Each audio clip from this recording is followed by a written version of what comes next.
મિત્રો, ધનતેરસના દિવસે તમારા ઘરે લાવો આ એક ચમત્કારી વસ્તુ. માતા લક્ષ્મી દોડતા તમારી ઘરે આવશે.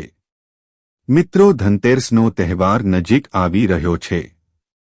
દર વર્ષે આસો મહિનામાં ત્રયોદશી તિથિના દિવસે ધનતેરસનો તહેવાર ઉજવવામાં આવે છે. આ દિવસથી જ દિવાળી પર્વની શરૂઆત થતી હોય છે. આ દિવસે ઘણા બધા લોકો ઘણી બધી વસ્તુઓની ખરીદી કરતા હોય છે. પરંતુ અમુક વસ્તુ એવી છે જેની ખાસ ખરીદી કરવી જોઈએ, અને અમુક વસ્તુઓ એવી છે કે જેની ખરીદી બિલકુલ પણ ન કરવી જોઈએ. જો તમે આ વસ્તુને ભૂલથી પણ ખરીદી કરી લીધી તો ધન આવવાની જગ્યાએ તમારા ઘરમાંથી ધન ચાલ્યું જશે. મિત્રો, તો આ કઈ વસ્તુ છે, કઈ ચમત્કારી વસ્તુ છે જે આપણે ધનતેરસના દિવસે આપણા ઘરે લાવવી જોઈએ? અને સાથે કઈ એવી વસ્તુ છે કે જે ભૂલથી પણ આપણે ન લાવવી જોઈએ? તેની સંપૂર્ણ માહિતી આપણે આ વિડિયોમાં જાણીશું. તો ચાલો મિત્રો, વિડિયોની શરૂઆત કરીએ. પરંતુ તેના પહેલા કોમેન્ટ બોક્સમાં સાચા દિલથી જય માં લક્ષ્મી અને તમારા કુળદેવીનું નામ લખી નાખજો, જેથી લક્ષ્મી માતાની અને તમારા કુળદેવીની કૃપા તમારા અને તમારા પરિવાર ઉપર ખાસ બની રહે. સાથે આ વિડિયોને લાઇક કરીને ચેનલને પણ સબસ્ક્રાઇબ કરી દેજો. મિત્રો, શાસ્ત્રોની અંદર ધનતેરસનું વિશેષ મહત્વ બતાવવામાં આવેલું છે. ધનતેરસના પાવન દિવસે ભગવાન ધન્વંતરીનો જન્મ થયો હતો. એટલા માટે ધનતેરસના રૂપમાં ઉજવવામાં આવે છે. ભગવાન ધન્વંતરી અમૃત કળશ લઈને પ્રગટ થયા હતા. માટે આ દિવસે વાસણ ખરીદવાની પરંપરા પ્રચલિત છે. અને લોકો આજકાલ સોનું, ચાંદી બધી વસ્તુઓની ખરીદી ધનતેરસના દિવસે કરે છે. અને જે પણ લોકો ધનતેરસના દિવસે કોઈ પણ વસ્તુની ખરીદી કરે છે તે પછી ઇલેક્ટ્રોનિક આઇટમ હોય તો પણ ચાલે, તો તે શુભ ગણવામાં આવે છે. અને ધનતેરસ સાથે અન્ય કથાઓ પણ જોડાયેલી છે. દિવાળી પહેલા ધનતેરસ કેમ ઉજવવામાં આવે છે, ધનતેરસનું આપણા જીવનમાં કેટલું મહત્વ છે, અને આ કથાના પાઠ આપણે કરીએ, વાંચીએ, સાંભળીએ તો આપણને આવતા વર્ષે 13 ગણું ધન પ્રાપ્ત થઈને મળે છે. સાથે મિત્રો, આ વખતે ધનતેરસ અને દિવાળીની તારીખ બાબતે પણ ઘણા લોકોના મનમાં મૂંઝવણ છે કે કઈ તારીખે ધનતેરસ ઉજવાશે અને કઈ તારીખે દિવાળી. આ વખતે ધોકો છે કે નહીં? તો મિત્રો, તમને જણાવી દઈએ કે વર્ષ 2025માં ધનતેરસનો તહેવાર 18 ઓક્ટોબર 2025 અને શનિવારના દિવસે ઉજવવામાં આવશે. 20 ઓક્ટોબર 2025ના રોજ દિવાળી ઉજવવામાં આવશે. અને તેના પછીના દિવસે ધોકો એટલે કે પડતર દિવસ રહેશે. અને ત્યારબાદ 22 તારીખે બેસતું વર્ષ ઉજવવામાં આવશે. મિત્રો, શાસ્ત્રો અનુસાર ધનતેરસના દિવસે જ ભગવાન ધન્વંતરી તેમના હાથમાં સુવર્ણ કળશ લઈને સાગર મંથનમાંથી ઉત્પન્ન થયા હતા. ધન્વંતરીએ કળશમાં ભરેલા અમૃતથી દેવતાઓને અમર રત્ન પ્રદાન કર્યું હતું. ધન્વંતરીના ઉત્પન્ન થયાના 2 દિવસ બાદ દેવી લક્ષ્મી સમુદ્ર મંથનમાંથી પ્રગટ થયા હતા. માટે દિવાળીના 2 દિવસ પહેલા ધનતેરસનો તહેવાર ઉજવવામાં આવે છે. મિત્રો, તો આપણે આજના વિડિયોમાં જાણીશું કે એ કઈ વસ્તુ છે જે ધનતેરસના દિવસે આપણે ઘરે લાવવી જોઈએ. તેની પહેલા આપણે એ જાણીએ કે આપણે ધનતેરસના દિવસે વસ્તુ તો લાવીએ છીએ, પરંતુ જો આપણે માતા લક્ષ્મીને ખુશ ન કરી શકીએ તો તે વસ્તુ લાવવાનો કોઈ મતલબ નથી. એટલે આપણે પહેલા પૂજા વિધિ જાણવી પડે. હવે મિત્રો, આપણે પૂજા વિધિ જાણીશું. જો તમે આ રીતે પૂજા આરાધના કરશો તો માતા લક્ષ્મી તમારા ઘરે જરૂર પ્રવેશ કરશે અને તમને ખૂબ સારા આશીર્વાદ આપશે. જે કંઈ પણ લોકોના ઘરમાં ગરીબી હોય, જે કષ્ટ આવી રહ્યા હોય, મુશ્કેલી હોય, ઘરમાં ઝઘડા થતા હોય, પતિ પત્ની વચ્ચે ઝઘડા થતા હોય કે પછી કોઈ મનોકામના ઘણા સમયથી પૂર્ણ ન થતી હોય, તો તમારે આ વિડિયોને અંત સુધી નિહાળતો રહેવો જોઈએ, જેથી કરીને તમને પૂરી જાણકારી મળે. આવનારા વર્ષમાં શું કરવું જોઈએ, કેવી રીતે ધન પ્રાપ્ત કરવું જોઈએ અને ભગવાનની પૂજા કેવી રીતે કરવી જોઈએ, કેવા ઉપાયો કરવા જોઈએ. મિત્રો, હવે જાણીએ કે આપણે પૂજા કેવી રીતે કરવાની છે. તો માતા લક્ષ્મી ઘરમાં દોડતા આવે તેવી રીતે આપણે પૂજા કરવાની છે. મિત્રો, ધનતેરસના દિવસે સૌ પ્રથમ 2 બાજોઠ લેવાના છે અને બંને બાજોઠ ઉપર લાલ કલરના કપડાં પાથરી દેવાના છે. ત્યારબાદ આપણા જમણા હાથનો જે બાજોઠ એટલે કે આપણે બેસીએ ત્યાં જમણા હાથ બાજુના બાજોઠમાં તમારે ઘઉં પાથરવાના છે અને તમારા ડાબા હાથના બાજોઠ ઉપર તમારે ચોખા પાથરવાના છે. ઘઉંવાળો જે બાજોઠ છે તેની ઉપર ભગવાન ગણેશની સ્થાપના કરવાની છે અને ચોખાવાળો બાજોઠ છે તેની ઉપર માતા લક્ષ્મીદેવીના ફોટાની સ્થાપના કરવાની છે. ફોટો હોય તો ફોટો, મૂર્તિ હોય તો મૂર્તિ અને કાંઈ પણ ન હોય તો 5 રૂપિયાના સિક્કાની સ્થાપના કરી 3 ફળ મૂકવાના છે. યથાશક્તિ મુજબ સૂકો મેવો નિવેદ્ય માટે મૂકવો જોઈએ. પછી દીવો અગરબત્તી કરીને સ્થાપના કરવાની છે. આસન પાથરીને તમારે ત્યાં બેસી જવાનું છે અને તમારે એક વાટકીમાં કંકુ અને ચંદન પલાળી દેવાના છે. એક વાટકીમાં ચોખા લેવાના છે. નાળાહડીની દડી લેવાની છે. કપૂર, જનોઈ, અત્તર, પુષ્પ આ બધી વસ્તુ તમારે સાથે રાખવાની છે. એક થાળ રાખવાનો છે જેમાં કળશ અને વાટકીમાં પૂજા માટે પાણી અને એક વાટકીમાં પંચામૃત લેવાનું છે. તમારી આગળ રાખેલી થાળી જે જમણી બાજુ રાખેલી છે તેમાં 1 ચમચી મૂકવાની છે અને ડાબી બાજુ તમારે પંચામૃત મૂકવાનું છે. ત્યાર પછી સૌ પ્રથમ 2 હાથ જોડીને પહેલા નમસ્કાર કરવા અને પોતાના ઉપર જળનો છંટકાવ કરવો અને 3 વખત જમણા હાથની હથેળીમાં પાણી લઈને પી જવું. પછી પોતાના કપાળ ઉપર કંકુથી તિલક કરવું અને જમણા હાથે નાડાછડી બાંધી દેવી. આટલું થઈ ગયા પછી તમારે ફૂલ લઈ અને ભગવાન ગણેશને વંદન કરવાના છે અને ભગવાન ગણેશને ફૂલ અર્પણ કરવાના છે. ત્યાર પછી માતા લક્ષ્મીને ફૂલ અર્પણ કરવાના છે અને એક ગાયના ઘીનો દીવો કરી અને ભગવાનની આરતી ઉતારવાની છે. આ રીતે તમારે વિધિવત રીતે પૂજા આરાધના કરવાની છે. હવે ત્યાર પછી આપણે જાણીએ કે એવી કઈ વસ્તુ છે જેને ધનતેરસના દિવસે લાવવાથી માતા લક્ષ્મી પ્રસન્ન થાય છે. મિત્રો, સૌ પ્રથમ આપણે ધનતેરસના દિવસે સોનાની અથવા ચાંદીની ખરીદી કરતા હોઈએ છીએ. જો આપણે અસમર્થ હોઈએ અને સોના અથવા ચાંદીની ખરીદી નથી કરી શકતા તો મિત્રો આજના દિવસે તમારે 10 રૂપિયાનો સિક્કો માતા લક્ષ્મીને અર્પણ કરવાનો છે અને એ સિક્કો અર્પણ કરી એ 10 રૂપિયાનો સિક્કો બીજા દિવસે સવારમાં તમારી તિજોરીમાં રાખી દેવાનો છે અને તેમાં લાલ કપડું વીંટી દેવાનું છે. આવી રીતે જો 10 રૂપિયાનો સિક્કો તમે માતા લક્ષ્મીને અર્પણ કરી લે. અમે અહીંયા કોઈ પણ વસ્તુ જે લોકો ધનતેરસના દિવસે નથી લાવી શકતા તેની વાત કરીએ છીએ. તેને 10 રૂપિયાનો સિક્કો મૂકી કપડામાં વીંટી અને તિજોરીમાં મૂકી દેવો જોઈએ અને તે 10 રૂપિયાના સિક્કાને ક્યારેય ખર્ચ ના કરવો જોઈએ. આવી રીતે જો તમે કરો છો તો પણ માતા લક્ષ્મી પ્રસન્ન થાય છે.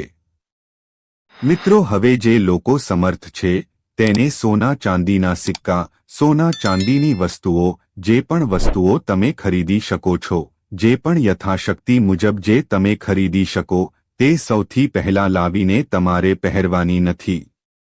સૌથી પહેલા માતા લક્ષ્મીને અર્પણ કરવાની છે. ત્યાર પછી તમારે તેને પહેરવાની છે. માતા લક્ષ્મીના પાઠ કરવાના છે. માતા લક્ષ્મીને કહેવાનું છે કે આ બધી જ વસ્તુ તમારી છે અને અમે તમારા ભક્તો છીએ અને તમારા થકી જ અમે અહીં છીએ. આવી રીતે તમારે પ્રાર્થના કરી જે પણ કષ્ટ હોય તે કહી અને જે પણ મનોકામના હોય તે પૂર્ણ થાય તેવી વાત કરી તમારે તે વસ્તુને પહેરવી જોઈએ. બીજી વસ્તુ જે છે તે છે કોડી. મિત્રો, તમારે 7 કોડી લાવવાની છે. 7 કોડી લાવીને ભગવાન ગણેશને અને માતા લક્ષ્મીને અર્પણ કરવાની છે. જો તમે બીજી કોઈ વસ્તુ નથી લાવી શકતા તો તમે કોડી તો લાવી જ શકો છો. કોઈ પણ જગ્યાએ તમે બજારમાં જાવ તો તમને કોડી મળી જશે. જે ફૂલહાર વેચતા હોય અથવા તો મંદિરની બાજુમાં કોઈ એવી દુકાન હોય જ્યાં બધી જ વસ્તુ મળતી હોય ત્યાંથી તમે લઈ શકો છો. અને 7 કોડી લઈ અને પાણીમાં તમારે પલાળી અને તેને સાફ કરી ગંગાજળનો છંટકાવ કરી માતા લક્ષ્મીને અર્પણ કરવી જોઈએ. આવી રીતે કરવાથી પણ ધનતેરસના દિવસે સુખ સમૃદ્ધિની પ્રાપ્તિ થાય છે. મિત્રો, ત્રીજી વસ્તુ છે વાસણ. મિત્રો, આજના દિવસે એટલે કે ધનતેરસના દિવસે વાસણ ખરીદવાની પણ પ્રથા પ્રચલિત છે. તો આજના દિવસે સૌથી પહેલા કોઈ પણ વાસણ તમે ઘરે લાવો તો સૌથી પહેલા માતા લક્ષ્મીને અને ભગવાન ગણેશને અર્પણ કરી તેને તમારે ભોગ લગાવવો જોઈએ અને અગરબત્તી કરવી જોઈએ. ત્યારબાદ ભગવાનની આરતી ઉતારવી જોઈએ. આવી રીતે તમે વાસણ લઈને સૌથી પહેલા ભગવાનને અર્પણ કરો છો તો તમારા ઘરમાં ક્યારે પણ દુઃખ નથી આવતું. તો આવી રીતે કોઈ પણ વસ્તુ તમે લાવો તો સૌથી પહેલા ભગવાનને અર્પણ કરવાની છે. ત્યારબાદ આવે છે સાવરણી. મિત્રો, 3 નંગ સાવરણી ધનતેરસના દિવસે લાવીને માતા લક્ષ્મીને અર્પણ કરી અને આ 3 સાવરણીનું દાન તમારે કોઈ પણ મંદિરમાં કરી દેવું જોઈએ. આવી રીતે કરવાથી પણ તમારા જીવનમાં સુખ સમૃદ્ધિ આવે છે અને તમારા જીવનમાં તમે જે પણ કષ્ટ ભોગવી રહ્યા હોય તે બધા જ દૂર થાય છે. તો આવી રીતે માતા લક્ષ્મીને આમંત્રણ આપી શકાય, માતા લક્ષ્મીને ખુશ કરી શકાય અને માતા લક્ષ્મીના જાપ કરી શકાય. હવે મિત્રો, આપણે જાણીશું કે ધનતેરસના દિવસે આપણે કઈ વસ્તુ છે જે ભૂલથી પણ ઘરમાં ન લાવવી જોઈએ. જો તમે ભૂલથી પણ આ વસ્તુ લાવશો તો માતા લક્ષ્મી તમારું ઘર છોડીને ચાલ્યા જશે. તે પહેલા મિત્રો, હજુ સુધી તમે વિડિયોને લાઇક ન કર્યો હોય તો કૃપા કરીને આ વિડિયોને એક લાઇક કરી દેજો અને કોમેન્ટ બોક્સમાં જય માતા લક્ષ્મી અવશ્ય લખી નાખજો. મિત્રો, ધનતેરસના દિવસે આ વસ્તુ ખરીદવી અતિ અશુભ માનવામાં આવે છે. આ વસ્તુને ધનતેરસના દિવસે લાવવાથી ઘરમાં રહેલી ધન સંપત્તિ પણ દૂર થાય છે અને દરિદ્રતા આવતી હોય છે. એટલા માટે ખાસ આટલી વસ્તુ તમારે ખરીદવાની નથી. સૌપ્રથમ ધનતેરસના દિવસે લોખંડની વસ્તુઓ ન ખરીદવી જોઈએ. જ્યોતિષશાસ્ત્ર, વાસ્તુશાસ્ત્ર, ધાર્મિક ગ્રંથો એ બધા જ અનુસાર એવું કહી શકાય કે આયર્નની વસ્તુ જે છે એના કારક શનિદેવ છે. એટલે ધનતેરસના દિવસે ભૂલથી પણ લોખંડથી બનેલી વસ્તુ ન ખરીદવી જોઈએ. ધનતેરસ પર લોખંડ ખરીદવાથી કુબેર દેવ પ્રસન્ન નથી થતા એટલું તમે યાદ રાખજો. હવે ઘણા લોકો ધનતેરસ ઉપર એલ્યુમિનિયમના વાસણો અથવા વસ્તુઓ ખરીદતા હોય છે. એલ્યુમિનિયમ પર પણ રાહુની અસર ખૂબ હોય છે. તેને દુર્ભાગ્યનું સૂચક પણ માનવામાં આવ્યું છે. હવે ધનતેરસના શુભ તહેવાર પર એલ્યુમિનિયમની નવી વસ્તુઓ ખરીદવાનું તમારે ભૂલથી પણ વિચારવું ન જોઈએ. એની જગ્યાએ બીજી વસ્તુ ખરીદો. પરંતુ લોખંડ ન ખરીદતા અને એલ્યુમિનિયમ પણ ન ખરીદતા. લોખંડ ખરીદશો તો શનિદેવની દ્રષ્ટિ તમારા પર પડવાની છે. જો એલ્યુમિનિયમ ખરીદશો તો રાહુની દૃષ્ટિ તમારા ઉપર પડશે. કુબેર દેવ તમારાથી ઘણા દૂર રહેવાના છે. અને જ્યારે ધનના દેવતા કુબેર ભગવાન તમારાથી દૂર રહેશે તો તમારે ભારે તંગીનો સામનો કરવો પડી શકે છે. હવે ત્યાર પછી ધનતેરસના દિવસે એક બીજી વસ્તુ એવી પણ છે કે જેને આપણે ધારદાર કહીએ, તીક્ષ્ણ કહીએ. એ વસ્તુ પણ ન ખરીદવી જોઈએ. જેમ કે છરી, કાતર, પિન, સોય હોય અથવા કોઈ પણ ધારદાર વસ્તુ હોય એ તમારે આ દિવસે ન ખરીદવી જોઈએ. તેને અશુભ માનવામાં આવે છે. ધનતેરસના દિવસે વસ્તુઓ ખરીદવી શુભ હોય છે, પરંતુ ધારદાર વસ્તુઓ અશુભ હોય છે. જો તમે આ વસ્તુઓ ખરીદવા જશો અને ખરીદીને ઘરે લઈ આવશો તો યાદ રાખજો કે સાથે સાથે તમે દરિદ્રતાને પણ આમંત્રણ આપીને આવ્યા છો. તમારા ઘરે દરિદ્રતા પણ વાસ કરશે. હવે ત્યાર પછી આવે છે પ્લાસ્ટિકની વસ્તુઓ, જે આજકાલ વધારે વપરાતી જોવા મળે છે. ઘણા બધા લોકોને ખ્યાલ ન હોય, હવે અજાણતા માર્કેટમાં ગયા હોય બીજી વસ્તુ ખરીદવા, શુભ વસ્તુ ખરીદવા, અને સાથે સાથે એમની નજર પડે.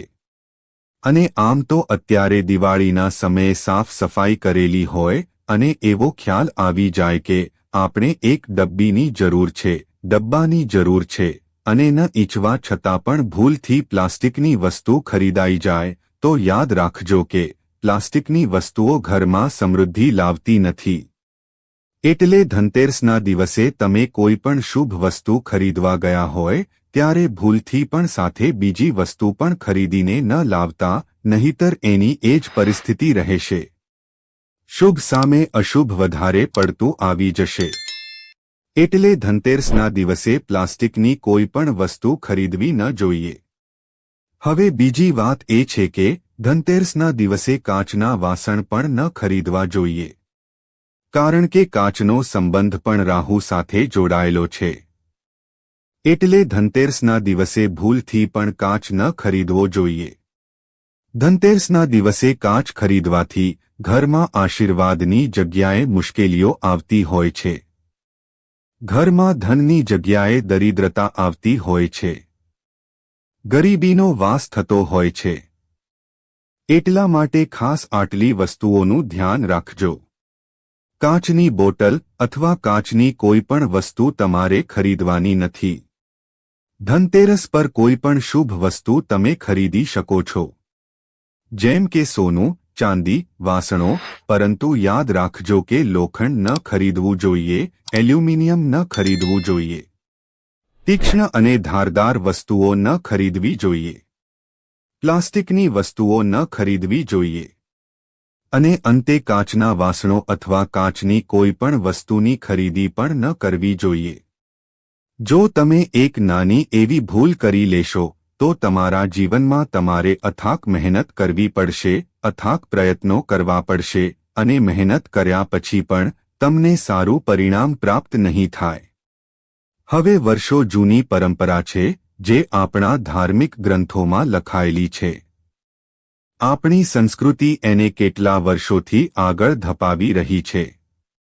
પરંતુ આજકાલ જે નવો મોડર્ન ટ્રેન્ડ ચાલી રહ્યો છે, જે પશ્ચિમી સંસ્કૃતિનું આંધળું અનુકરણ થઈ રહ્યું છે, એ સમય દરમિયાન અત્યારે ઘણા બધા લોકો આપણા ગ્રંથો પ્રમાણે જીવન જીવતા નથી.